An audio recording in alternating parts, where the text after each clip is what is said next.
Sugatan ng 8 taong gulang na batang lalaki na biglang tumawid sa kalsada nang mabundol ng dump truck sa Lipas City. Tutukan yan sa report ni Denise Abante.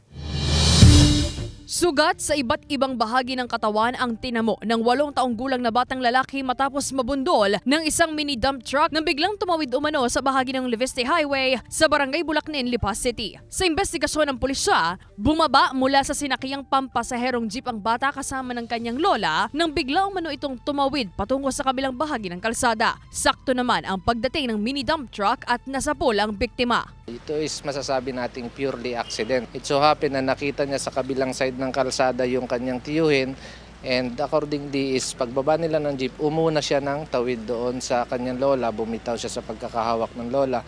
It so happened na pagtawid ng bata is approaching naman from other direction itong mini dump truck. So hindi na napansin ng driver na may tumawid na bata, so nahagip siya. Nagpapagaling na sa ospital ang biktima at kasalukuyan pang inoobserbahan ng doktor ayon sa pulisya. Ang driver ng mini dump truck pansamantala munang nasa custodial facility ng Lipas City Police habang hinihintay umano ang desisyon ng pamilya kung magsasampa ng reklamo. Aminado naman siya na hindi napansin ang batang tumawid. Hindi ko rin po akalain na ganyan gawa ng pagkababa po nila ng jeep, saktong dating ko po, yung bata, tumakbo.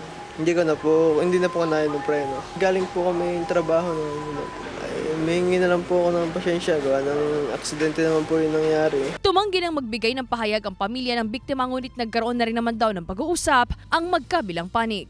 Abiso naman ng pulisya. Lagi po nating hawakan or i-monitor yung ating mga minor na kasama.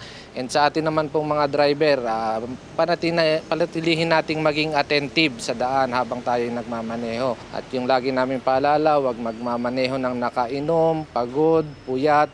So dapat lagi tayong physically fit para sa pagmamaneho para maiwasan natin ng anumang insidente. Kasama si J.R. Manjares, Denise Abante, Balitang Southern, Tagalog.